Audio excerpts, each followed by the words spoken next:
All right, welcome to another episode of Dogfight Podcast. I'm your host Uriah. And I'm your other host, Pavel.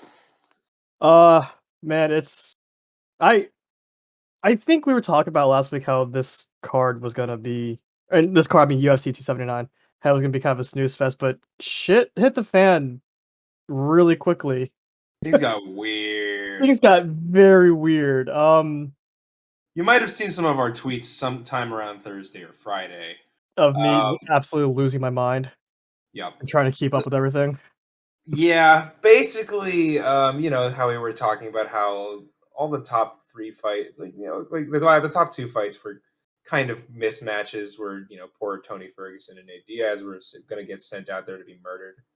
Well, those fights didn't actually happen as we thought they would. See. And it all begins with one man. Mm-hmm.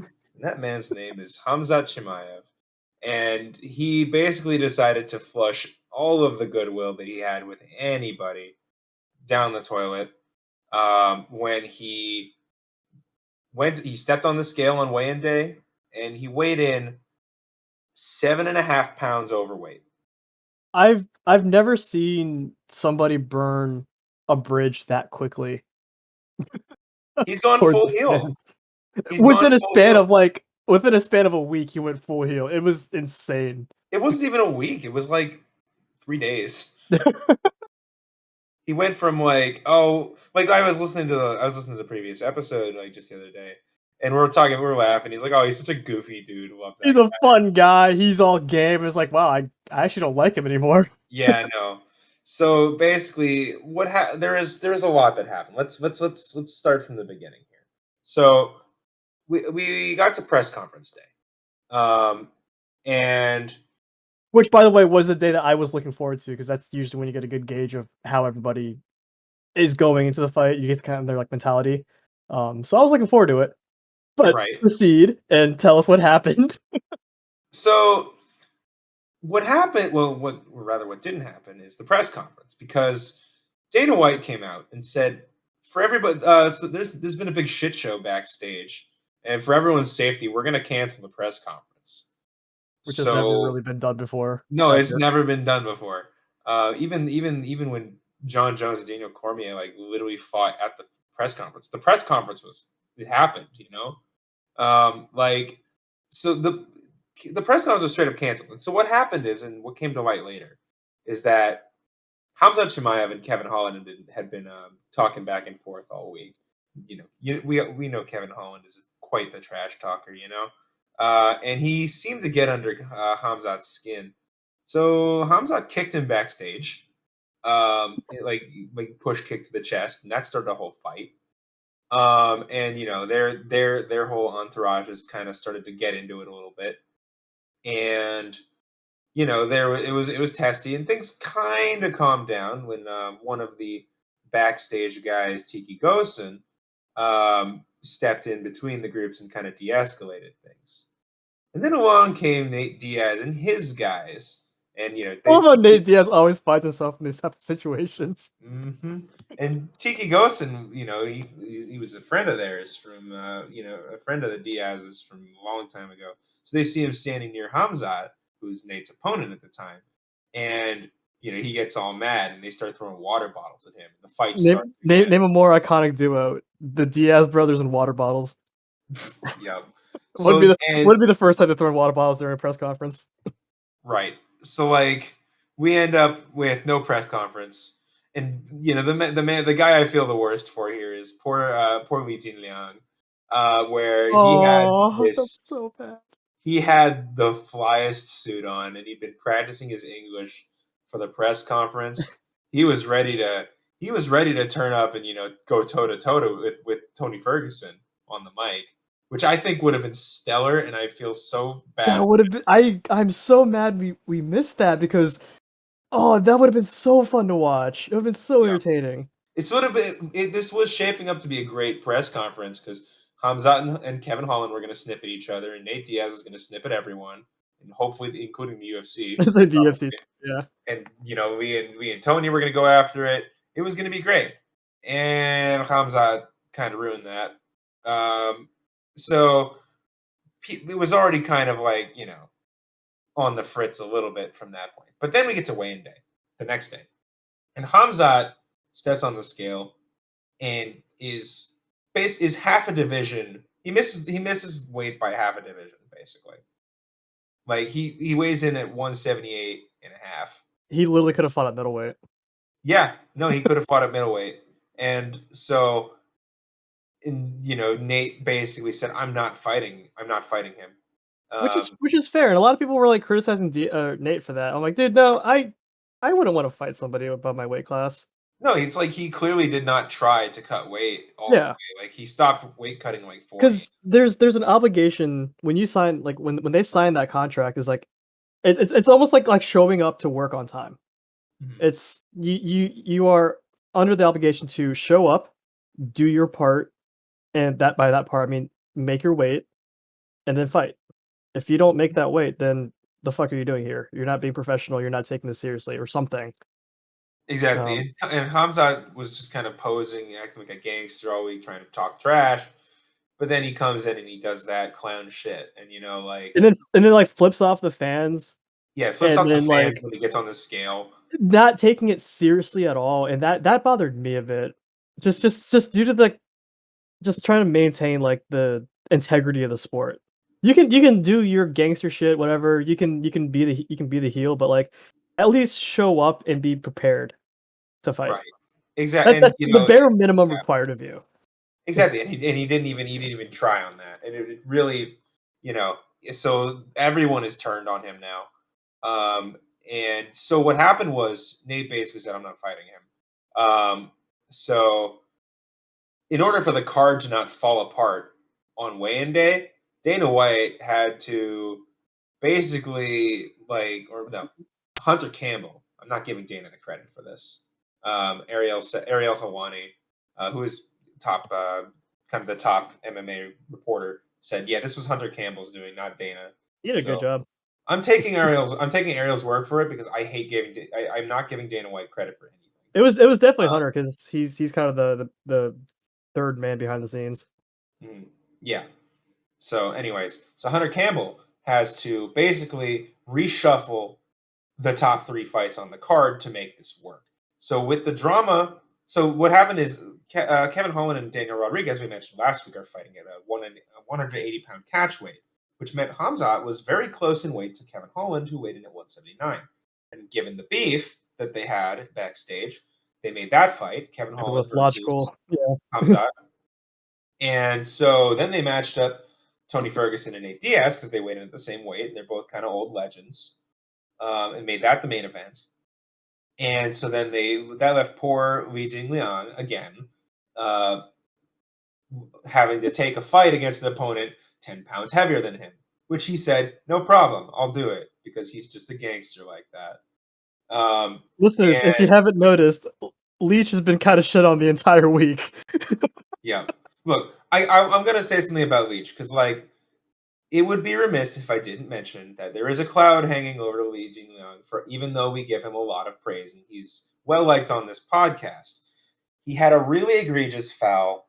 I think we talked about this actually. He had a really egregious eye gouge back in the day, and people aren't really letting him off the hook for that. But like after the way he's been kind of wrung out this week, like it feels kind of like some penance for that. It's penance, but I also have to, like, play the devil's advocate a bit. He's At least he didn't take the heel route and start, like, capitalizing on him being the quote unquote "bad guy" for that eye gouge, because he could've taken that route. Right, exactly. And So, like, it's not like he did it and is just, like, trying to cover himself, be like, trying to make himself the good guy in the situation. I think it just happened. He I'm not trying to defend an eye gouge because that's a really fucking bad especially an foul. eye gouge that caused Jake Matthews, the guy he did it on, permanent eye Right. damage. But I was thinking about this on the way home from work, and I'm willing to give him some sort of forgiveness because he's not capitalizing on it, and he's not, like, making a deal out, not to say that he doesn't acknowledge Yeah, it, but he could easily turn heel and be the bad guy, yeah, but he isn't, and I think he's learned from that, and that's why, like, the way he fights now, he's a lot safer, he's a lot if you notice, he's a lot more aware of Yeah, what he's doing now. he's been squeaky clean ever since, And I think he but did get a stern talking to by probably the higher ups in the commissions. as he should, because Yeah, oh, like for sure. Dean Barry got cut for less, basically. Like, so I don't know. That's we'll have more to say about him, Yeah, yeah, yeah. but yeah, I'm getting ahead of myself. So the new card was, the top three fights were Nate Diaz versus Tony Ferguson, Kevin Holland versus Hamzat Chimaev, and then we had Kevin Holland, not Li Jingliang. Li Jingliang, I'm Chinese. I should be able to fucking pronounce his name. Jesus Christ. Versus Daniel Rodriguez, and so we finally made it to the event. And this And happened, by the way. They announced the lineup about 24 hours before the actual fight. They announced it maybe 30 minutes before the ceremonial weigh-ins. mhm, I was literally like at home. I remember texting you and texting one of my other friends, like, dude, Dana White's gonna make an official announcement. Because before then, there was all the speculation and all these rumors, and then silence from the mhm, UFC about what was going on, and nobody knew what was happening. So right. I'm literally sitting at my phone, refreshing my Twitter feed for like 30 or 45 minutes, trying to Yeah, figure same, out same, what's same. Yeah. happening. So yeah, no, like it was chaos. Like this is one of the most chaotic fight weeks that the UFC has had in I'd say this and years. UFC 200, which was kind of a shit show also. I heard 209 as well was also a disaster. Yeah, that one That surprised me. that was the one with that ended up with Habib defending against Iaquinta. Yep. Yeah. Yeah. Yeah. Oof. Yeah. Yeah. So like that's a short list for this card to be joining, you know.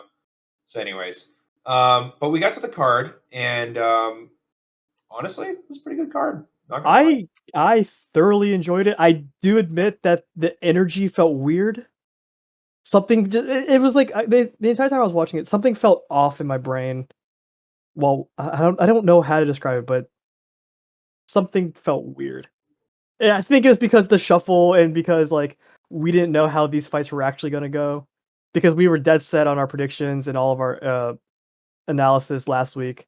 Mhm. That the entire time I'm sitting there watching, I'm like, I have to like fill in the blanks in my head on how I'm approaching this as a viewer. Right. Um, but I thoroughly enjoyed it. It was great. Well, it also helped that I think you missed the first three fights, which were all terrible. What was I Um, doing? Was I at work? uh, you might have been, but it was for the best. Um, like, yeah, I spotlighted Alatang Haley last week. I guess, I mean, he had a dominant win, but the fight was not interesting. Um, so I'm gonna eat some crow on that prediction. But and a couple of my other predictions, like Juliana Rosa had it was a good fight, but it wasn't the banger fight of the night I thought it was going to be. But we'll get to that. We're going to start with the main event, or let's start with let's start with the main event. Why not? Nate Diaz versus Tony Ferguson. Um, Woo lad. oh boy, what a This matchup! You know, the stuff if of you dreams. if you were to tell I tweeted this, if you were to tell 15-year-old Yuri that Tony Ferguson and Nate Diaz were fighting, I would laugh at you and tell you you're wrong. This is a fight that I've always wanted. I'm really sad it happened this far, like or this yeah, this far from when I started watching them and in their heydays. I'm glad it happened, but I wish it was prime Diaz and prime Ferguson. For sure, for sure. And I mean, look, and honestly, it was still a fun fight. It was a very strange fight. It was very weird. I mean, you take two of the weirdest fighters in the UFC and they put them in a cage with each other on 24 hours notice. That leads to some weird shit, which is exactly what happened here. Especially because Um, Tony wasn't training for a 5 rounder, no, exactly. which is Um, crazy. yeah. So basically, like, there was a lot of showboating from Diaz. There was a lot of just very strange I saw moments. flashes of Nick Diaz in that fight. Yeah, because he kept kind of like walking He kept away, walking showboating. away, kinda like, like, laughing at him. He, like, leaned up against the cage and shit like that. I'm like, this is the other brother back I in the mean, prime. yeah. I mean, Tony did the Nick Diaz where he laid in the middle of the octagon. Oh, dude, I was laughing so hard. Yeah, it was it Oh, I was was just losing it. it was so strange. And like I mean, in the end, I mean, look, I mean, and Nate actually looked better. Oh, okay, I can't decide if Nate looked better than I thought he would or Tony looked worse than I thought he would. Nate ended up Yeah, winning by a strange sort of one-handed guillotine choke. Um, by wherein he was also flexing while he did it, which is um, which is just prime the most Nate Diaz. Diaz thing That's the ever. most Nate thing ever. Yeah. So and yeah, so you know what? Good for him. He got the win. He went out and he went in his interview and said, he basically all but said, I'm leaving to go box YouTubers. Yeah, Go leave yeah. UFC Without fighters saying out. he was, he said it. Yeah. So no. So like, good for him. You know what? This is the good end for Nate Diaz. And you know what? If this is, he said he'd come back after he boxed, but I don't think Dana's gonna let him back. Well, I mean, I mean, this is obviously Dana eating his words. He said like this was his house. You know Like what? I think I know why Dana walked it back.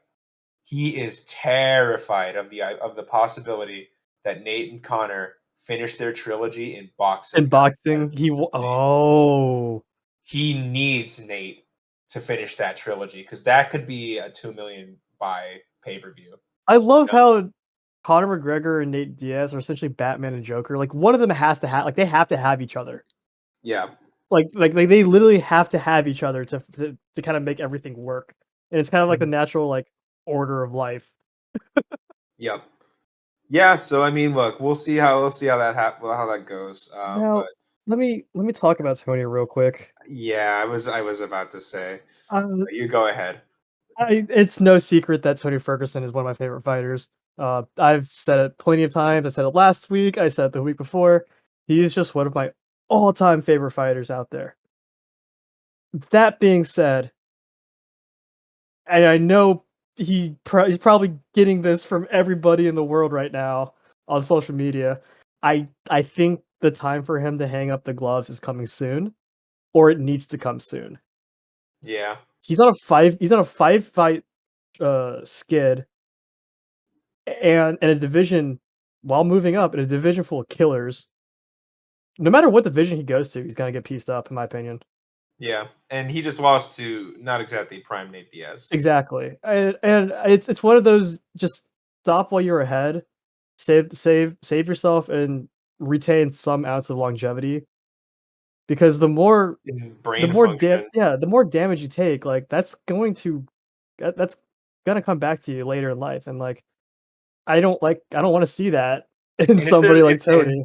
and if there's one dude who really needs to not get more brain damage, it's It's Tony Tony, Ferguson. He's exactly. already a little loopy. It's Um, one of those like you die the hero, live long enough to become the villain. mhm. And by villain, I mean you just live long enough to just kinda get pieced up and almost die and get serious No, brain damage. yeah.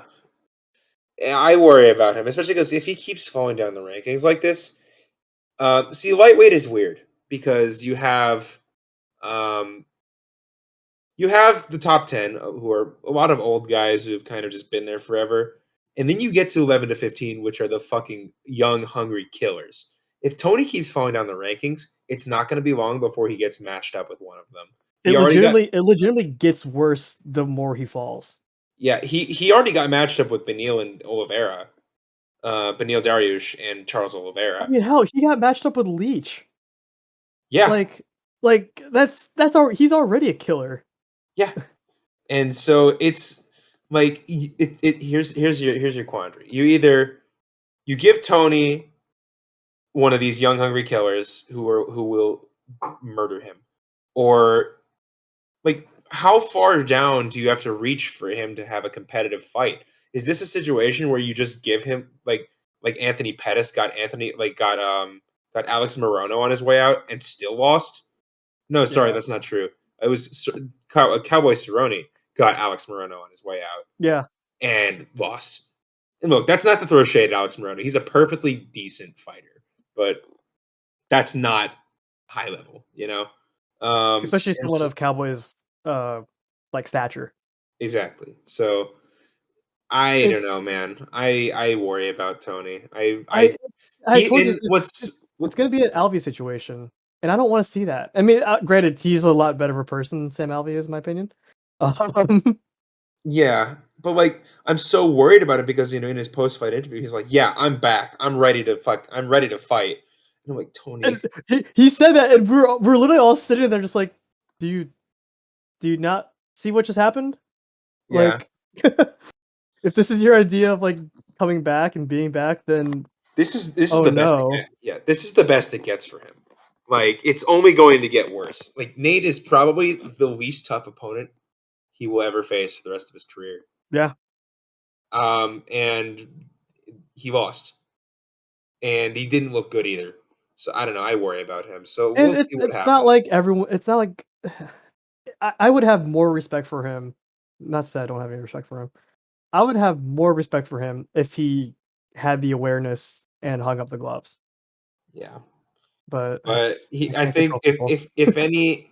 if any fighter in the entire promotion would die before they retire, it would be Tony Ferguson. Oh, yeah, for sure. He's like, I don't know. So we'll see what happens with him. But yeah.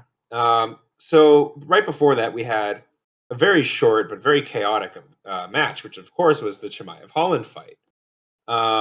And honestly, it kind of went exactly how people thought it would go, except it happened a lot quicker than I thought it would go. Man's got manhandled hard. It was a crazy scrambling grappling match, but Kevin Holland was overmatched, and he's a BJJ black belt. Those are Yeah, Travis. he's a great grappler too. I think I even spotlighted that last week because like, he's a Yeah, you did. really good grappler, but Yeah, Hamzat was just he's just dominant. he's too good. He's just too good. That's the And problem. I think with Hamzat is that he's more of a blitz wrestler where he'll take you down before you even know it. He's already getting position. I don't yep, think and historically speaking, Kevin Holland doesn't have the best takedown defense. Like, really, honestly, let's be honest here. no, for sure. He said it He's sucked. not a good wrestler, and you in a sport like this, you need wrestling as some sort of base. Yeah, But, and I get it, like, he wasn't, like, preparing for that fight. yeah. He was preparing for a striker, Yeah, and, like like, I and as strikers get, which is Daniel Rodriguez. exactly. Um, but yeah, the Hamza just blitzed the ever living shit out of him in the first 10 seconds, like, Yeah. sprinted at him. And what happened? It was worse than that because Hamza went full heel. Like we say, he went full heel. He did a fake glove touch and then went for Oh, the takedown. I totally forgot about that, yeah. And he went, I wonder and why so people aren't more outraged at that. it's just because he's done so much else this week to get outrage at. They're And then just in his post fight interview, he basically just said "fuck everyone." Like none of you support me. He basically said to like all the Chechen fans, he's like, "Fuck everyone else. They've all abandoned me, but I know you guys got me," I wanna or know something like what that. happened. I there something had to have happened where he went full heel like this because He just went goblin mode. I think Kevin Holland got under his skin. I you think really think you think he really made a break? I mean, it just seems like I don't know. I can't give him that much credit. I think that probably was part of it, but it just seems like he didn't take it seriously. Like this was a golden opportunity handed to him on a silver platter. Yeah, he's the From UFC's hitman, like, he's literally there to put Nate out of the pasture. Yeah, and he was ready for an easy win, all the hype in the world for beating Nate Diaz, and like this would have been the easiest payday of his career. And his status as maybe the most feared up and coming prospect in the sport, is already solidified. But he was just a clown about it. So I don't know. Um, we'll see what happens for him. I think there's like the path forward for him that I've seen is putting him against Colby Covington. Well, I yes, but he also has said that he really wants to move up to middleweight. Really? Okay, so if we're Um, looking at middleweight, then God, he'll eat that division alive. Um, I saw someone on I don't know if it was Reddit or somewhere, Whitaker? oh boy, you think they throw him in against Whitaker immediately? I really don't want them to. I think we did mention that right before we talked about the Hamzat fight last week. I was like, oh, Hamzat's a middleweight. They could throw Yeah, him in there. yeah. I think they would throw Hamza at Whitaker potentially. I mean, I was And looking at the rankings. I just don't really see too many people who aren't like already. But I guess the only other person I could see them throwing him in with is like Derek Elsa. Brunson. No, not Costa's hurt.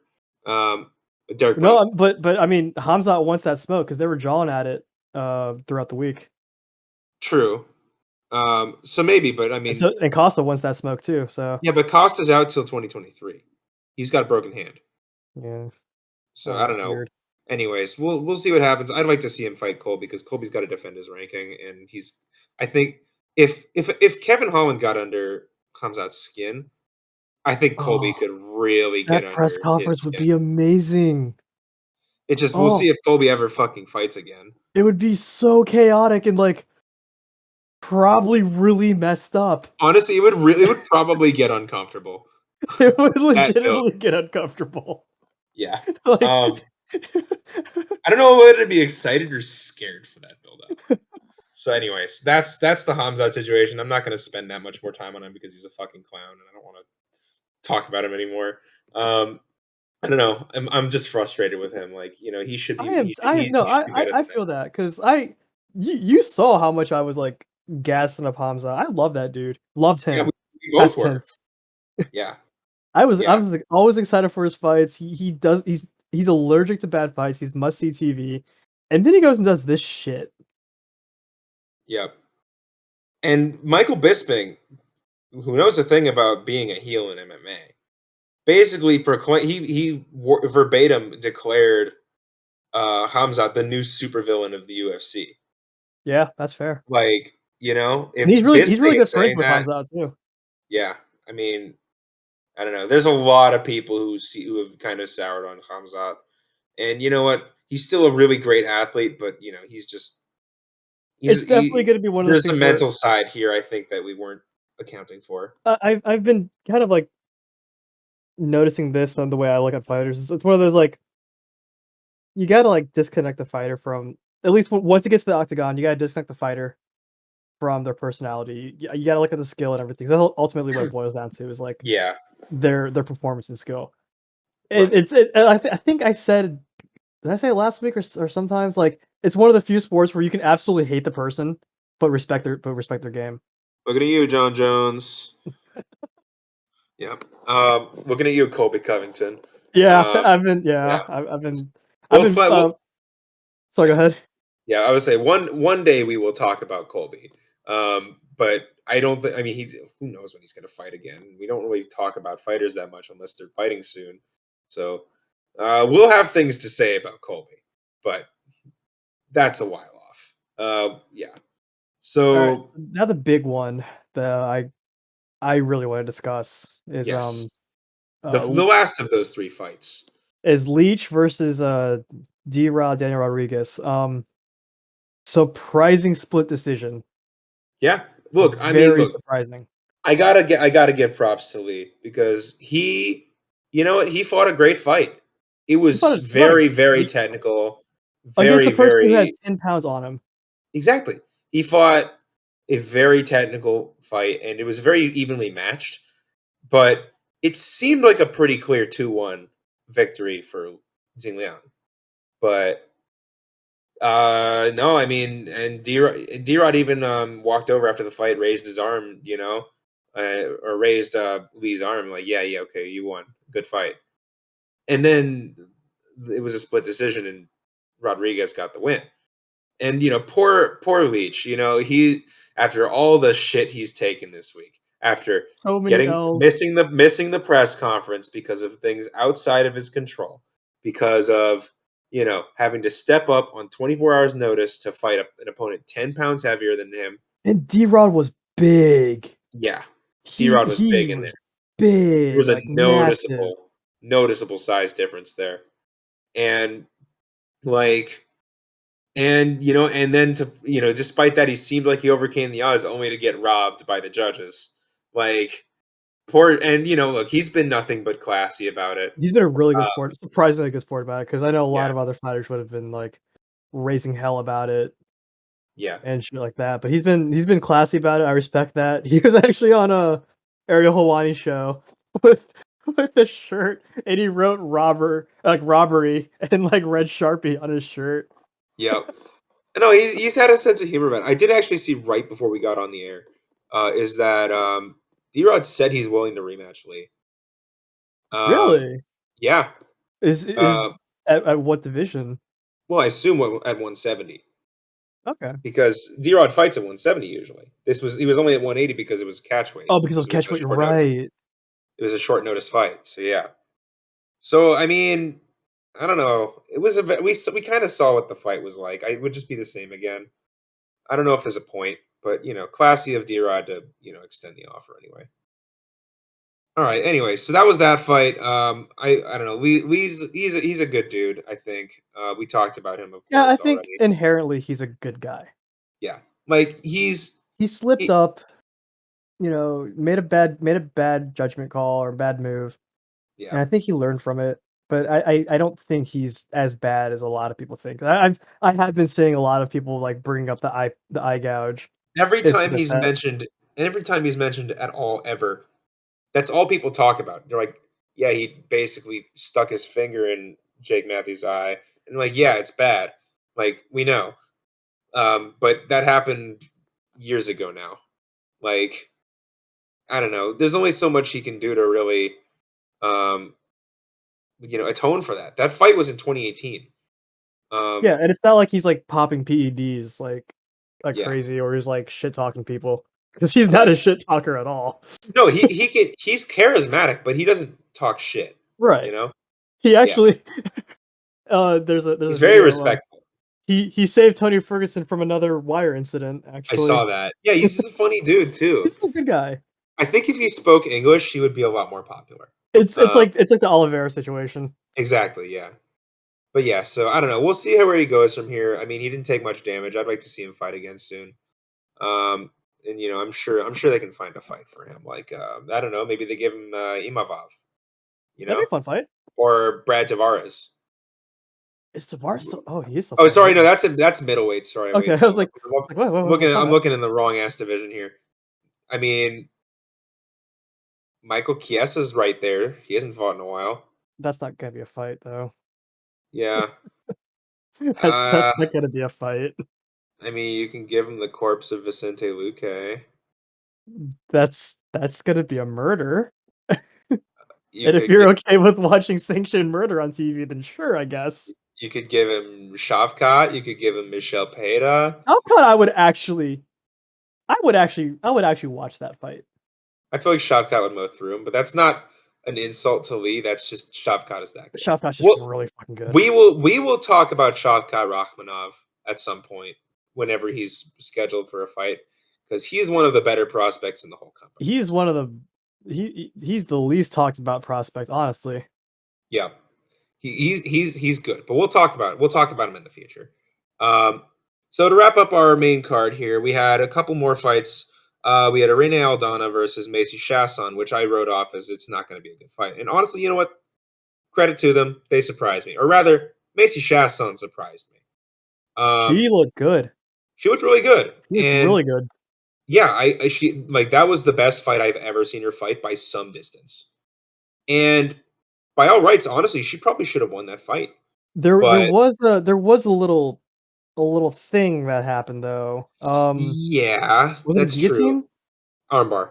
Armbar. Yeah, Aldana got her an armbar, and it looked like she tapped. She did the old Brazilian single tap, as it's called, or where it's an old joke that um, some fighters will tap once when they're tapping out on a submission to get the opponent to loosen the hold, and then slip out and pretend they didn't tap.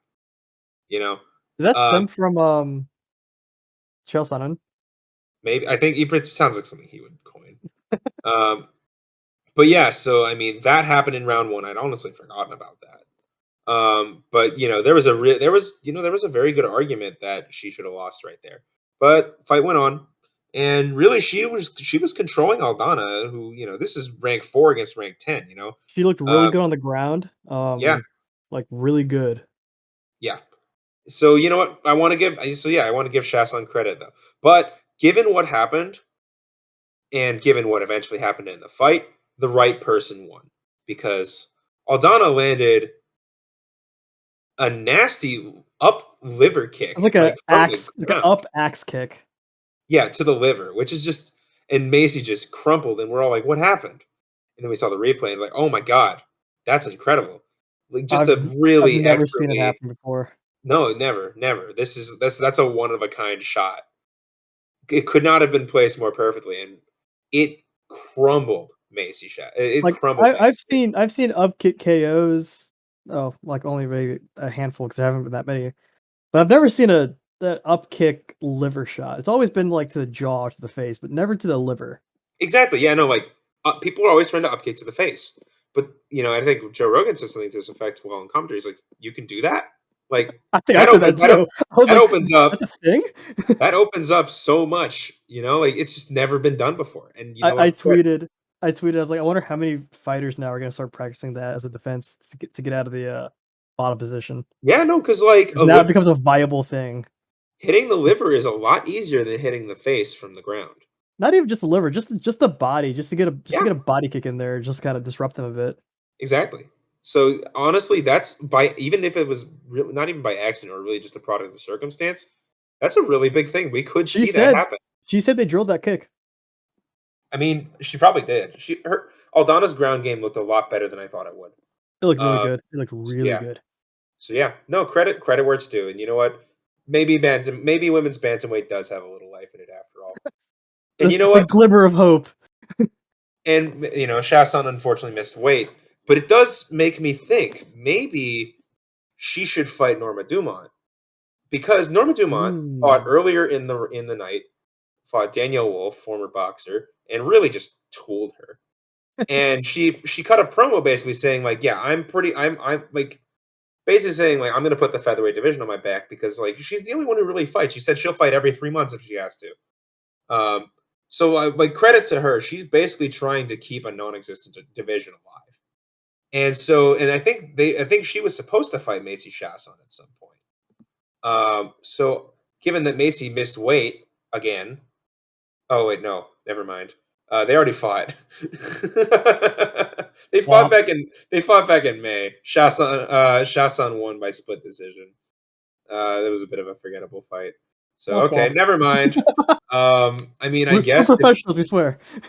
I guess if they wanna fight each other for the right to get eaten alive by Amanda Nunes in her next featherweight defense, I What are we mean, fighting go for? off. Our chance to die. Okay. Yeah. Or maybe Dumont just gets the title shot because there's just no one else there. But I don't know. We'll see. That's all. That's all kind of a weird spot. But anyway, yeah. Spotlight to Macy Chasson. And I look. I will be remiss to say about both of those two fighters, Dumont and Chasson. Disclaimer: I am not somebody who watches women's mixed martial arts to ogle. I'm here for the technique. I'm here for the fights.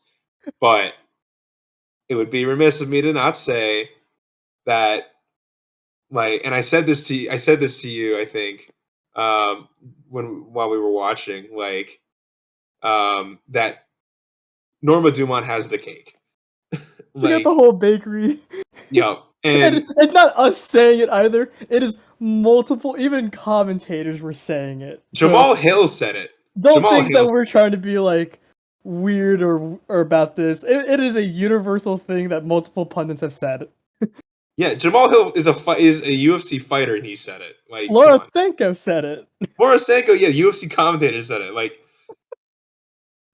Laura Senko straight up verbatim said she's driving the dump truck You or sent me that something to that video effect. clip. You sent me that video clip, and I woke up my roommates because I was laughing so hard. I was like, "Oh, So oh no!"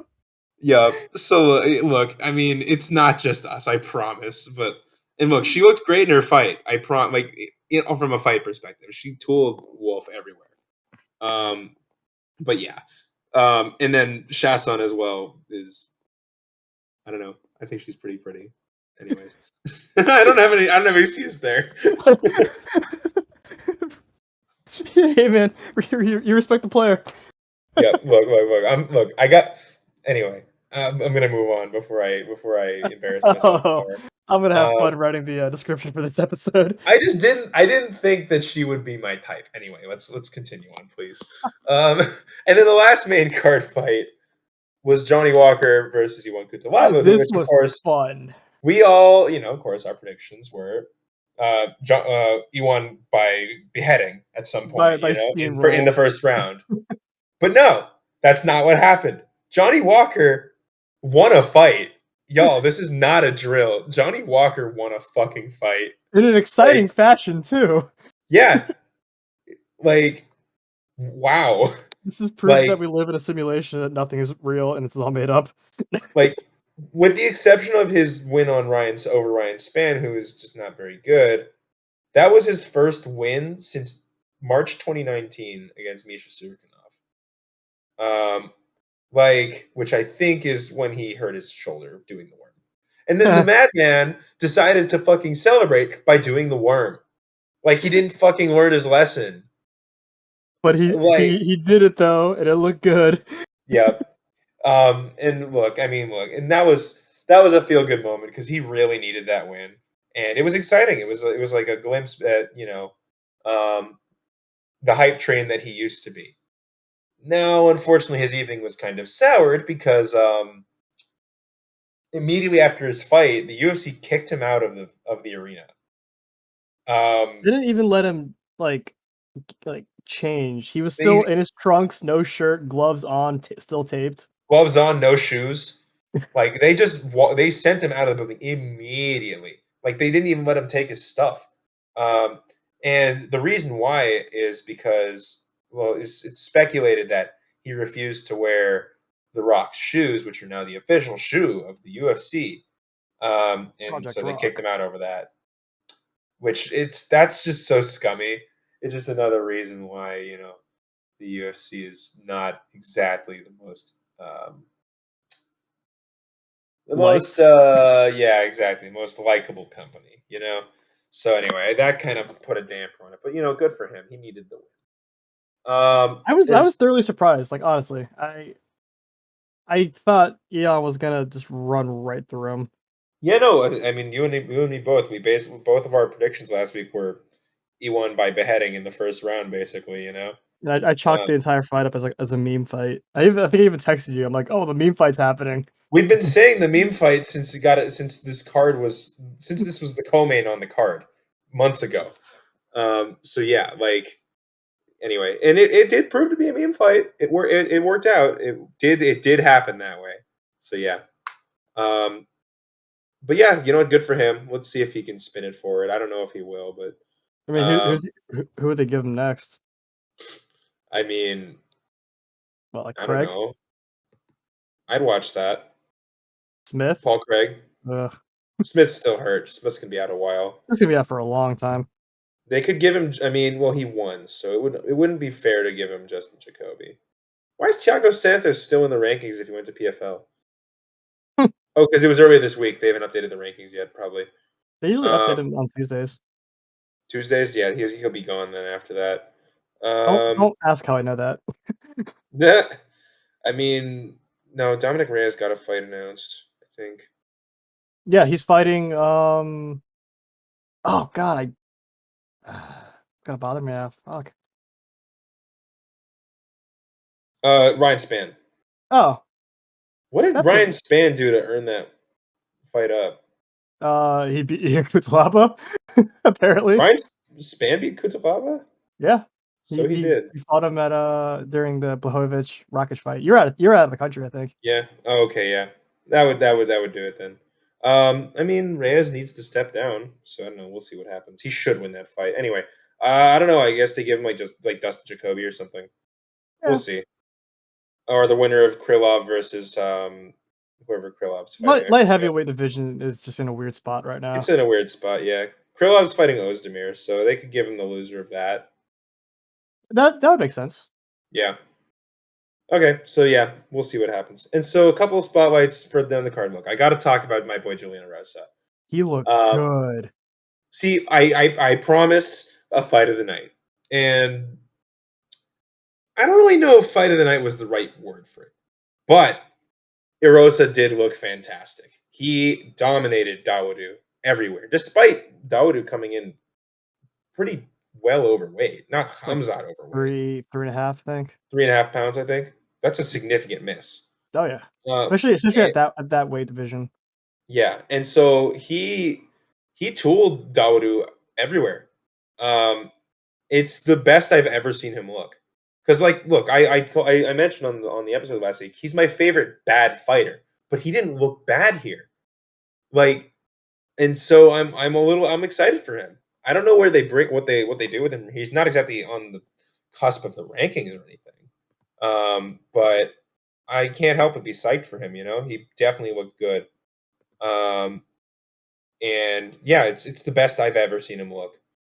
Because even in that Jordan um, submission win, that was still a kind of knock him down, drag him out fight. Oh, yeah, for sure. Because that's two guys who are only in bangers.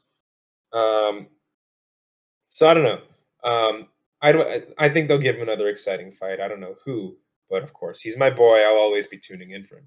Speaking I of, I I yeah, didn't know that much about him. Like, I knew I've watched the Burgo submission, and I've seen, like, some highlights here and there, but I didn't know, like, really his base or anything. But, man, he looked really good. I was impressed. yeah, for sure, for Thoroughly sure, and impressed. yeah. Um, so like he's I think the first fight I saw of him was the Sean Woodson submission he had. Um, so I can't not laugh whenever Sean Woodson gets brought up. He's a he goofy dude. he is the sleep paralysis demon of the The UFC. the slender man of the UFC. Yep. Yeah. No, but yeah, so I love him. And speaking of fighters who are my boys who are fighting, you know how I joked how I said whenever Brandon Royval had a fight coming up, you'd hear about it from me like a month in advance. Well, it's that time. Brandon Royval is Boy, fighting in a month against Askar Askarov. I am so worried about him. I don't know if he can win that fight, honestly. But he's gonna Askarov bring is scary. but he's gonna bring it. We'll talk Askarov more is about. really scary. Yeah. We'll talk more about that fight when it's closer, but I just needed to put that in there because, I gotta deliver on my joke. Um, and I think he'll bring it. He always brings it, but Oh, yeah, he's I'll game. I'll talk about him later. Um, so then a couple other spotlights throughout the card. I already mentioned Norma Dumont. Jailton Almeida came in and ate his opponent alive, like I said he would. Oh, dude, he ate him alive and still had room for dessert. Yeah, and it was even better because this guy's it was in his nick. I found out how his name is pronounced. It's Anton Turkali, not Turkalj. Um, it made it even better because this man's nickname was the Pleasure Man, and anybody with that nickname deserves to lose. We were all Um, cringing. yeah, like we were all saying on the call, like I don't know anything about this man, but I already hate him. We Like, were all cringing, man. yeah, it's just so he deserved to get eaten alive by Gilton. Um, And yeah, no, like I'm still really high on Gilton. I think he's one of the I'm best. game. I didn't know Like, anything about him. I am game. I am on that train. I like yeah, him. I made you watch his last fight too, where he threw around Parker Porter. Oh, Uh, yeah, yeah, yeah. like if that wasn't impressive enough at heavyweight, by the way, that's basically a blown up light heavyweight throwing around a heavyweight and Habibing him. So no, like he's legit. I'm on this hype train. I think I don't think they put him on the prelims again ever again after this. He's too good. His Um, I mean, his performance speaks for itself. exactly. He's just too damn good.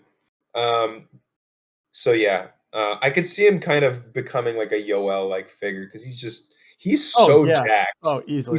He's terrifying. So yeah. Anyways, we will. I'm excited to see him fight again. He took almost no damage. He said it. I think he said he wanted to get on the Abu Dhabi card in October. Which like, dude, I'll watch I'll this watch guy that. fight as many I'll watch times as that. he Hell. wants to fight. So yeah. Um, and then the last one I want to focus on was the Chris Barnett Jake Collier fight, which we Oh, spotlighted last week because those are two heavyweights that don't fight like heavyweights. And you know what? It was a good fight, and I missed the first couple minutes, and I'm very sad. it was okay. So I watched the fight because I think I either got home from work or woke up from a nap right as the fight was about to start, like right as they're walking out, and I was like 100% on board because I love Chris Barnett. I think he is what the sport needs in terms of like attitude and Yeah. just his approach, mental approach to the fight game and everything. He's just a fun guy. Doesn't take himself too seriously at all. Can cut a Mo- promo to the crowd. Moves like a middleweight, Yeah.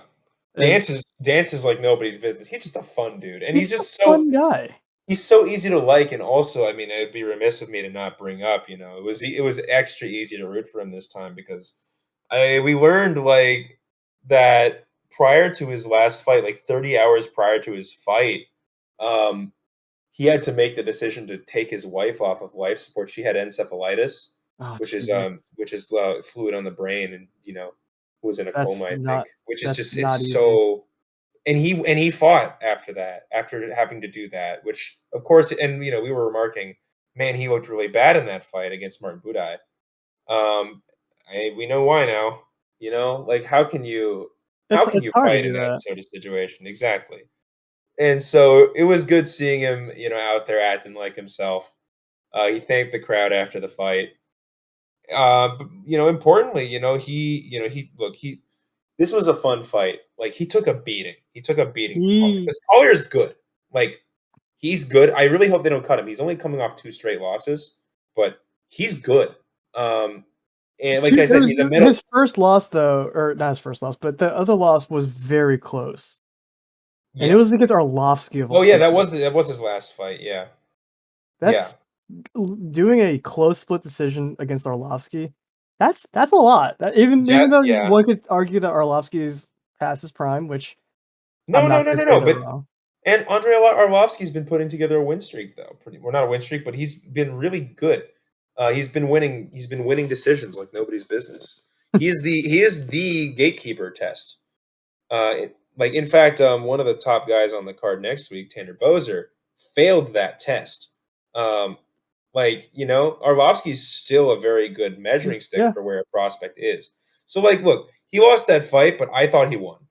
Um, Everyone thought he won, honestly. I yeah, thought he won, and I love Arlovsky. yeah. So no, like, I want to stress, like, Collier did not fight a bad fight here. No. He Oh, really look great. put it on Barnett. Um, like, and Barnett was looking so bad after the first round. Every time Barnett gets dropped, I get really scared for him because the way he gets dropped is just always unnerving. Mhm. It It just look it's it's yeah. it's just bad, but he somehow strung it together.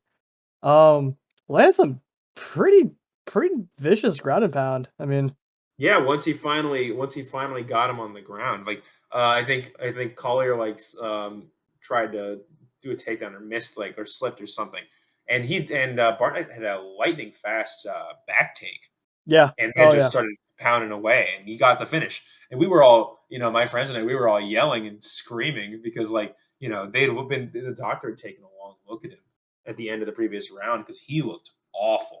So Like, I just finished watching an interview with him, and mhm, everyone's like, because like his like a side of his face was like seemingly drooping, mhm. and what ended up happening, according to him, is that when Jake clipped him, he was biting down on the mouth guard, and like his teeth accidentally sheared a piece of his like cheek off of his inside of his mouth. So Oh. he was like trying to bite it together and kind of hold it together, which kind of made his face droop on the other side because like he was just like clenching it. And Oh, everyone man. was just like, "Oh, he has a stroke or he something like he had a nerve or something like that." I was like, "No, he was just trying to hold his Yeah, mouth together." Rogan was saying that. Oh, he was trying to hold his mouth guard Not together? Is that what he was pretty much trying to, like, hold his cheek together or like, the inside of his cheek together Ugh. and, Oh, like, not have shit. it, like, flap around. Oh, Not to get, like, disgusting or anything, but, like that's nasty. Oh god. I'm Man, glad it okay. wasn't, like, a broken jaw or, like, paralysis. Yeah, well, I'm glad he's okay. But no, like, props to him for overcoming adversity, and look, he's been through a lot, and, Yeah, and he deserves that. I And look, can't I imagine like getting punched Collier, yeah. I can't imagine getting punched in the face by Collier a walk in the park. No, exactly. Like, and so look, I mean, look, I think Collier will rebound. I still think he's in the top half, I would say, of talent in the heavyweight division. I'd like to see him fight like maybe like a Rodrigo Nascimento type, you know. Yeah, yeah. Uh, I mean, or maybe the loser of Bozer Nascimento. I'd like to see him fight them. Um, but yeah, like because he's a good fighter. I think he has a lot to give the division. Like I said, he's a middleweight in the heavyweight's body. So like he can move a lot better than a lot of these heavyweights can. So no, like I think he'll rebound, but Barnett needed this. I think he deserved this win, and you know he cut a great interview to the fans, you know, thanking them for the support. He's just a really easy guy to You root for. can't you can't not smile whenever he talks Exactly, or whenever he just like appears. exactly. Like he's always dancing, smiling, He has such a good chattering. attitude. I love that. And he does the front flip celebration after his I don't know win. how he does his front flips, man. To be fair, he under rotated this one, but Oh um, no. yeah. I mean, still though, love the guy. Can't I? He's on my list of guys like I want to see fight. Every time they fight. So yeah, um, like I'll be looking forward to that fight. I'll spotlight him every time he's on the card. Yeah, I'll always So watch his fights. yeah. So that wraps up 279, a very chaotic pay per view, but you know what? It was pretty good, Chaotic except but for the entertaining. except for the first three fights, which were awful. But you missed those, so lucky you. Um, so yeah, no, we had so we'll probably jump right into um the next card because I was looking at the card for next weekend. It is 15 fights long, so there's a lot to say here. I'm already tired just thinking about that. Yeah, well, you're not the one who has to watch it. Yeah, yeah, so I'm gonna be out of town for a thing with some friends, kind of a camping trip of sorts. But I'll try to. I think I'm gonna get back Saturday night, probably like midnight. But I'll watch the fight or highlights at least on Sunday, so I Mhm. can at least get my take. I'll try to at least. Right, right, right. I'll let you know which ones are worth watching. And look, you held down the fort for me when I was gone for like 2 months. It's the least I can do to do I did this for you. well. Yeah, no, but anyway, we got a pretty cool headliner for this fight Okay, card real here. quick. That being said, that I'm missing this fight. I am really mad that I'm missing the headliner fight It's a good fight. because it's Corey Sandhagen and Song Yadong. Yep. And Uh, goddamn, do I love Sandhagen? Yep. Yep. They are. These Holy are two of shit. the better bantamweights in the world right now. Corey Sandhagen is basically like a fingernail off of title contention. Like, He's also just violence personified. yeah, dude is a complete package. He can grapple. He can strike. He is can't miss TV every time he fights. He's actually Like, been working with the guy who runs My Gym. He's been working with him recently, so that means be on the lookout for a lot of heel hooks and some leg takedowns. Hopefully, mhm. We'll see. I that's mean, look, yeah, look, Song is a striker's striker, So I mean, there could be an avenue to victory for that. But let's start with talking about like title implications for this because I think this is not like this is in that trilogy of fights we were kind of talking about. That's going to determine kind of the hierarchy for next shot at the winner of Aljamain Sterling versus TJ Dillashaw. And I think we said in the past already that I think if Song wins this fight, I don't think he's going to get the title shot. We've already established Marab is not getting the title shot, nope. not only because he doesn't want to fight Aljo, but Dana wouldn't give him the fight even if he did want to. Um, and so we have this fight. We have Piotr Jan versus Sean O'Malley, which is going to be on 281, right? Pretty Two sure 280 or 281, one of those two. it's on 281, I think. Um, and that could produce a title contender there. Jan because he's just that good, and O'Malley because they really, really want to build O'Malley. And then there's Cheeto Vera. So I think that the winner of this fight probably fights Cheeto, um, or the winner of Jan versus O'Malley, whoever looks more impressive. I think for the next shot. Um, so we'll see how that goes. And look, I think this will be a really good fight. like I said, Song is a really, really good striker. So He mad comes at this out of list. Team Alpha Male. Although I think isn't he fighting on a Fight Ready for this one? I don't know. No, he's with Team Alpha Male. Of course he is. Which is of course Uri Faber's team, and Cody Garbrandt's team, T.J. Dillashaw's former team. They've basically built their entire business on developing small, fast strikers. And Song has been he's probably the most promising male Chinese prospect in the sport right now. Really? Well, maybe not in the sport, in the UFC, because Leach isn't really a prospect anymore. Okay. He's like Leach has kind of stalled out in the kind of bottom, like the He's in 10 that to 10 weird like limbo stage. he's in like the 10 to 15 of the ranks. He's kind of been there for a while. Um, whereas Song has been rising up the ranks, and there really aren't too many Chinese fighters Right. who are really actively rising up the ranks. And like I'm part Chinese. I always keep a special eye on Chinese fighters as a result. Um, and he's probably the brightest talent, at least on the men's side. Because of course Zhang Weili Zhang exists Wei and Li. is Zhang Wei very, Li. very good. Can't wait to talk about her.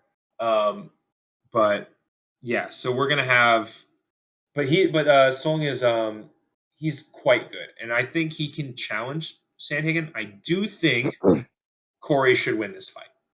I think he's better than Song in a lot of areas, including maybe the striking, and then on top of that, um, he's just so big for the division that Yeah. Oh, for sure. he's gonna have a terrifying race advantage over Song. So we'll see how that goes. I think it will be a really good fight though. So I'm excited for that. But yeah, so that's the situation with that fight. The rest of the card has a few gems here and there. I'm not going to talk about them too much because we did have another really, really good fight on this card, but unfortunately, half of it has fallen apart already because we had Giga Chikadze versus Sadiq Yusuf at featherweight, two rising contenders in that division. But Giga got hurt, and so he withdrew. I'm mad that I first I'm mad that I'm not gonna watch the fight, but I'm also mad that Giga isn't able to fight. I like watching him. Well, that means you're also not missing this fight though. That's true. So, in a selfish way, this works for you. I guess it Uh, works out in the end. yeah. So I don't know if Yusuf will stay on the card. Looks like they're still trying to find a replacement for him, but Yusuf is pretty good. I think I watched him fight once and I wasn't overly impressed, but I went and watched some highlights and he looks pretty good. So he could be good. I'm going to focus more on the fighters that I know more about, though. So the fight directly before then is going to be fireworks. I think it's going to be one of the better fights of the night. Chidi and Jokuani coming off a killer knockout against actually two killer knockouts in a row versus Marc-Andre Barrio and Dushko Todorovic. And he's going to be fighting Gregory RoboCop Rodriguez, who is a Terminator. So like, Didn't RoboCop just fight like 2 months ago? He yeah, fought recently, right? he fought in June. He beat Julian Marquez in round 1 by KO. Uh, that was a good. So I'll have to rewatch that one again. yeah, I think I remember I was actually pretty impressed by RoboCop's performance. he's like He did a really good if job. if Bruno Silva were better and looked older, basically. Yeah, while still being only like 30 years old or something. The dude looks like he's 40. He's 31 going on like 45. Um, so yeah, it's been a tough 30 for him, but he's a good fighter. I think that will be good. And Joe Kuani, if I remember right, was like high in Yeah, Bellator's rankings. So like this should be he should win this, and that's gonna be. he's shown nothing but impressive results so far. I think he wins this fight, but I think RoboCop will be stiffer competition than he's had thus far in the UFC. So I think this will be a good fight. Um, I mentioned Tanner Boser already. I was hyped about Boser like 2 years ago, but then he failed the Arlovsky test. So, I mean, whatever. And he had some things to say about fighter pay or something like that. So, we'll see if he impresses me against Nascimento, Rodrigo Nascimento. Maybe I'll talk about him next week. But I mean, he should beat Nascimento. He's a better fighter than Nascimento. If he loses to Nascimento, he doesn't deserve the hype, in my opinion. But you know, we'll see. We'll see how that goes. We got Aspen Ladd versus Sarah McMahon. I mean, Aspen Ladd. First off, let's see if she can make weight. Second of all, let's see if she can make weight and stay on the card and fight. And She third of doesn't have a all, good history of that at all. yeah, exactly. She kills herself on the scale every time, and every time she does fight, like her corner advice is terrible. Like her coach is awful. What team she found her? Let me check. It's not John Wood, is it? MMA Gold Fight Team. Never heard of them. Like the only I just know like every time that she fights, like her corner is like really bad to her. So I don't know. Like I worry about her. I don't know. She's fighting Sarah McMahon, who's not that bad, but she's just old. I don't know. It's not a fight I care too much about. The other two fights I really wanted to spotlight on here were Andre Fili versus Bill Algeo, because Fili is always exciting to watch at featherweight. He was originally going to fight Lando Venata, which would have been an even better fight. That would be a great But fight. but Aljo is still a fun fighter. Not to be confused with Aljo as an Aljamain Sterling. But Real quick, going back to Aspen Ladd, I actually know MMA Gold. I know Tony Kelly was in the team. Yeah. So Tony Kelly, to explain, was a lightweight, a lightweight, who he came off a Contender Series, I think, or no, he was a short notice replacement. Sorry, and he had a really fun debut fight, which I was a fan of him for a little bit. I am ashamed to say, because I saw his debut fight on the Daniel Cormier versus Stipe Miocic 3 card, which won Fight of the Night over the main event, which I thought was well deserved. It was a really, really good fight. And now both guys have been cut. Kai Kamaka, I miss him. I wish they would re-sign him, but I think he's landed in Bellator. So, I mean, good for him. He's still holding down a job, I think. I can't say I miss Tony Kelly. And you want to explain why? Tony Kelly was cornering, I think, I don't know if they were dating. I think they're dating Andrea Lee. Yep. During the Vivian Araujo? Araujo, yeah. Araujo, during that fight. And Tony Kelly said some very scathing remarks towards Vivian, pretty much saying that there was I think it was an accidental graze or an eye poke, and pretty much said that, and I quote, "That's what they do. They're filthy Brazilians," or "That's what the Brazilians do. They're a bunch of cheaters." Yeah, exactly. And which is so bad. That was, yeah. This is also a dude who drove like 17 hours to an event just so he could not get vaccinated. Because he didn't want to they wouldn't let him on the plane unless he had vaccinated. So he's like, okay, I'll drive. Just not the brightest, not a not the good brightest person. Yeah. Anywho, I mean, him being part of that team, I guess a lot of things make sense. Yeah, but hey, you know what? It had a happy ending because Adrian he Yanez also got murdered by Yanez, which was fantastic. Yep. Adrian Yanez is one of the best prospects at bantamweight right now, and I love him. He starched Tony Kelly. Honestly, actually, was it bantamweight? It was maybe, I don't remember which. I think it was bantam. I want to say it was bantam. Okay, so I said lightweight earlier. I was wrong. I still rewatch that fight every now and then. The Yanez Kelly fight. It's just good. It's just good seeing somebody get completely laid out that way. Yeah, like someone who deserves it, like when trash talk goes bad. Exactly, and you know what? Like we'll talk more about Yanez when he's got a fight coming up because he's quite good. But yeah. So anyway, where were we going with this? Tony Kelly. Aspen Ladd, how we don't really care Right. about that fight. Oh, yeah, yeah, yeah. Right. Okay, yeah, okay, got it, got it. Yeah, right. Okay, MMA Gold was his team. Got it. That's where we got that. Sorry to like Anyway, derail everything. no, you're good. You're good.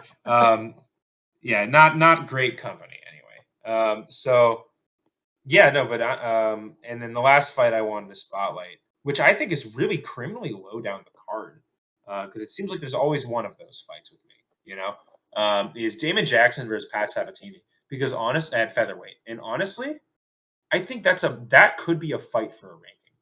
I think it's that good. Because like I'm looking at number 15 at featherweight is Alex Caceres. I think both of them. Look, I love Alex Caceres, but I think both of these guys are better than Alex Caceres. I think the winner of this could take that number 15 ranking. Fun fact: Alex Caceres just had a grappling match with Clay Guida like a couple weeks ago. Really entertaining. I urge people to watch that.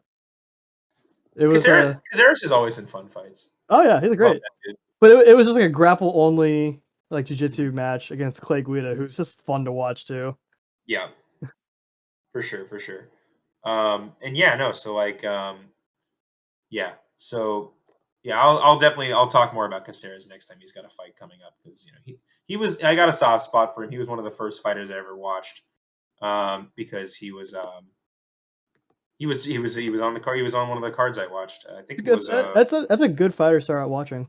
It's a good yeah, fighter. yeah, no, exactly. Like, let's see. Yeah, June 6th, 2020, was Caceres versus Hooper. Was that Um, really your first card? Not my first card. My first card was Overeem versus Harris. Okay. Well, Or no, yeah. no, sorry, no. My first card was UFC 249, which was the death of Tony Ferguson. Yep, that's the first domino.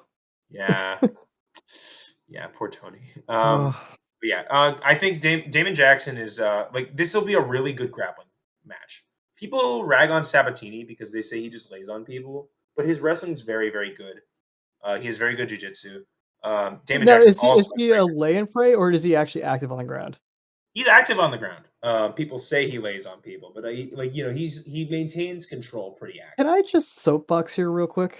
Yeah, yeah, Speaking of yeah, like lay and pray and grappling and shit like that, yeah. Go ahead. I there's I think this is what bothers me about the sport and fans. Whenever the fight gets to the ground, and this is maybe because I practice jiu-jitsu, whenever the fight gets to the ground, everyone instantly just clocks out Hmm. and just wants them to stand up. I'm like, guys, do you know like the whole mixed martial arts part is them grappling too?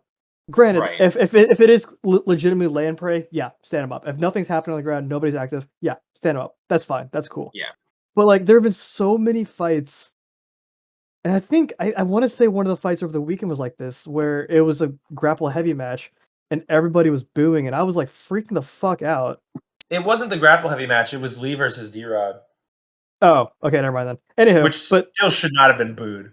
right, That was but ridiculous. anywho, But like there's been a lot of fights where the fights got on the ground, and it's like competitive grappling. It's really good, high level, and everyone's booing. I'm like, if you guys don't want to watch this, just go watch kickboxing. yeah, go watch, go Just watch, go watch one championship. Go watch their 4 ounce Muay Thai, like their four yeah, ounce go Muay watch that. Thai. Go watch It's Glory or awesome. something. Like there's Yeah, a reason why this grappling it's mixed martial arts because you guys are grappling also. right. And again, caveat: if they're legitimately laying and praying, go ahead, stand 'em up. I'm fine with that. That's cool. But Yeah, it just irks me to no end. And I think again, maybe it's because I practice jiu-jitsu and I know what it's like to be on the ground, right. rolling and having somebody try to pry your arm out of your socket. Yeah. I mean, look, I looked at Sabatini's record, and he does have 3 unanimous decisions. So like, and I do remember at least one of those fights was pretty boring. So there's a little bit of smoke to that fire, or there's a little bit of smoke there, for that accusation. But I've been like the takeaway I've had from him is that he's just very, very good at controlling opponents on the ground. It's I think you would like him more than a lot of people that's because fair. of that. And I think there's to the untrained eye, there's a difference between a boring grappling match and a high level match. And Mhm. it's being able to know what's actually happening. I think it's the lack of information, the lack of knowledge of what's happening on the ground. It Yeah. could look like they're just kinda laying and kinda like we always joke about this. It looks like they're just cuddling, but like, man, he is trying to pry that arm out of his socket, or man, he is trying to fight that hand. And but Right. people don't get that, and it bothers me. Yep. It Yeah, makes me that's angry. fair. Yeah. But yeah, I think that would be a good fight because Damon Jackson's a very active fighter. He can strike. Um, he can grapple. And also bonus points. His nickname is also the Leech. So if you want to keep the Leech love party going, you can go support the other Leech. The other leech. He's also one of the funniest looking dudes in the entire sport. Like, dude looks like an alien. But yeah, Let me and then a fire couple up a the old couple Google other machine real quick. I gotta see this. yeah. Oh, whoa, yeah, you're right. Oh, that is a Yeah, 5 head. he's got a massive 5 head, yeah. No, but, he's a good fighter, though, he's a good fighter. He's also one of those success stories where he had a really mediocre stint, got cut, and made his way back, and he's been a lot I better since. You're gonna make me like this guy, aren't you? I like this dude. Like, if I remember right, the only loss he's had in his stint since he was back was being the unfortunate, person to debut again to have Ilya Taporia debut Oh, against. ooh. Oh, no, that's not true, sorry, that was Yusuf Zalal. It was Taporia's second fight and first KO in the promotion. We'll be talking about Ilya Taporia because 'cause he's got a fight coming up. He's Um, dangerous. he is the truth.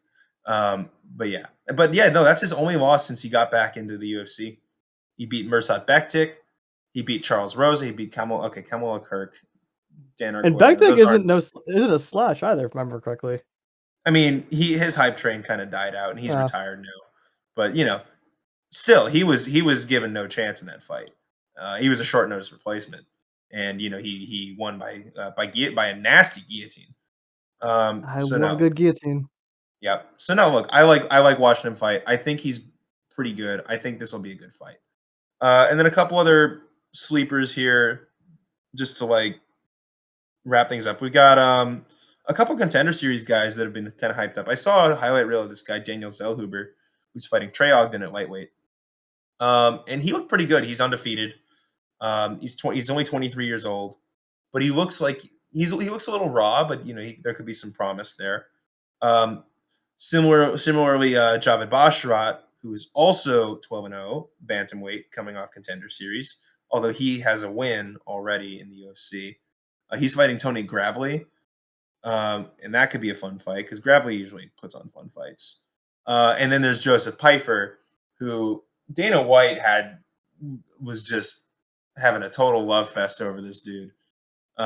He basically said, like, if you want to get signed off contender series, Be be like Joe Joe. Pfeiffer. Be Joe Do Pfeiffer, what yeah. he did because he had a great knockout, and like I'll give him credit. I didn't really see anything special beside the knockout, but I mean, it was a nice knockout.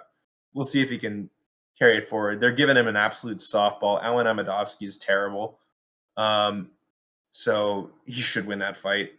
But yeah, and then oh yeah, right. Sorry, there was one more fight I was going to spotlight. I forgot because she's in the very first fight of the night, which is Loma Lookboonmee, who is a very interesting case. She's the only Thai fighter in the UFC. Um, and that shows because she comes from like pure Muay Thai background. The book is out on her. If you wrestle her, you'll probably win because she's just about the smallest athlete in the entire company. But How tall is she? she is like she's like somebody who would fight at atomweight. She's 5'1". Oh, wow, yeah. She is very small, but her striking, like you can see the difference between her striking and like other strawweights, especially in the clinch. Like I maintain that she has the best clinch work in the entire company because when you come from Muay Thai, you have to be good in the clinch to survive. Basically, like that's what you do. That's all. That's what you drill. For sure, yeah. And she's an absolute pleasure to watch in the clinch. And I usually don't. I'm not a fan of clinch fighting. Oftentimes, like especially because you think of clinch fighting, you think of heavyweights holding up each other up against the cage while they gasp for air. That sucks. You know, like it's very rare you get somebody like a John Jones who really can do damage in the clinch. there's clinch work, and then there's, like, dynamic clinch work, which is, like, exactly. you're always moving, you're always doing something. Yeah, like, and really just causing damage, really striking in the clinch instead of just holding them there. And that's a skill that's just very rare to see in the UFC these days. And Loma has it. And so and I don't know who Denise Gomez is. I think they're trying to give Loma a little bit of a rebound because she did lose her last fight to Lupita Godinez because, of course, Godinez just wrestled the shit out of her because, she's just Naturally. bigger. But I think they're trying to give her a rebound fight. And so I really would recommend watching her fight because that's just it's not something you see often in the UFC. It comes back to our kind of talk last week from about William Gomes about the non-traditional bases. Oh, Muay yeah. Thai is a pretty traditional base, but it's rare that you see such a high level Muay Thai athlete Exactly. in the UFC. So yeah, I would recommend watching her. There's a couple other fighters I could talk about, but like we've already been going on for a while. There's a lot here. It's a big card. I think it will be a fine card. Um, but you know what? We better enjoy it because we don't have a card next week after this one. Oh, no, whatever And will we do? well, because last time we had one championship to bail us out. This time, if we want a fight card, we might have to reach into the darkest of depths, which is to say, we might have to watch Bellator. I um, hmm, that's a tough choice. I don't know if I wanna It's do that, man. it's either it's a Friday afternoon card too because it's in Oh Dublin. god, no, I do things on Friday nights. Yep. And by do So, things, I play video games and sleep. yeah, I mean we'll talk about that next week. I also usually have, like, work on Saturday morning, so I wouldn't be able to stay up super late anyways. I mean, it won't go super late. It starts at 4 p.m. I'm at work. Yeah, I mean, like it'll. Yeah, you're right. So no, like, I mean, there's only like a handful of fights worth talking about. We'll debate whether we're going to watch this on Yeah, next week. we'll discuss that. We'll have plenty of time. So yeah. I guess that brings us to the end of this, though. Thanks for tuning in. Yeah, Thanks for listening to us ramble for another week. We've got some really fun topics lined up. We decided since we had a lot of fights to cover this episode, we decided to bump them to next week, seeing as we probably, likelihood we'll have an off week next week. So we got to talk about something in the usual previous part of the time. we So gotta give the people what they want. exactly. So no, yeah, thanks for joining us. If you want to follow our Twitter, we're at DogfightPod on Twitter. If you want to follow our personal accounts, my account is at SethNY. Yuri's is at Uriah Stone. And as always, thanks for listening to us yap into the void.